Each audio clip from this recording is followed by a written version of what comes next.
બ્રહ્માકુમારીઝના પરિવહન અને પ્રવાસ વિભાગે પોતાની રજત જયંતિ ભારતની માનનીય રાષ્ટ્રપતિ શ્રીમતી દ્રૌપદી મુર્મુજી સાથે એક વિશેષ આધ્યાત્મિક મુલાકાત સાથે ઉજવી। મુલાકાત દરમિયાન વિભાગની અધ્યક્ષા બીકે દિવ્યપ્રભા દિવીએ વિંગની 25 વર્ષની સેવાઓ અને આધ્યાત્મિક પ્રોજેક્ટ્સનો પરિચય આપ્યો, જ્યારે બીકે કવિતા બહેને એક શાનદાર મલ્ટીમીડિયા પ્રેઝન્ટેશન દ્વારા દેશભરમાં કરવામાં આવેલી સેવાઓની ઝલક રજૂ કરી। બીકે સંગીતા દીદી દ્વારા રજૂ કરાયેલ એક ભાવપૂર્ણ કવિતાએ રાષ્ટ્રપતિજીનું હૃદય સ્પર્શી લીધું અને તેમને એક સુંદર સ્ક્રોલ ભેટ આપવામાં આવ્યો। ત્યાં હરિના બહેનના ધ્યાન ગીતે સમગ્ર વાતાવરણને વધુ દિવ્યતાથી ભરપૂર કરી દીધું। રાષ્ટ્રપતિજીએ પોતાના ઉદ્બોધનમાં કહ્યું કે આપણે બધા જીવનની મુસાફરીના મુસાફર છીએ।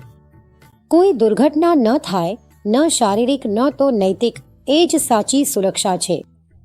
બ્રહ્માકુમારીઝનું આ કાર્ય અત્યંત પ્રશંસનીય છે। રજતથી સોનાની જ તરફ તમે આમ જ આગળ વધતા રહો।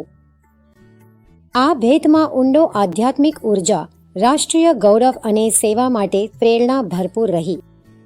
યાતાયાત અને પરિવહન વિભાગ માટે આ એવો ક્ષણ હતો જે ઇતિહાસમાં હંમેશા માટે નોંધાઈ ગયો।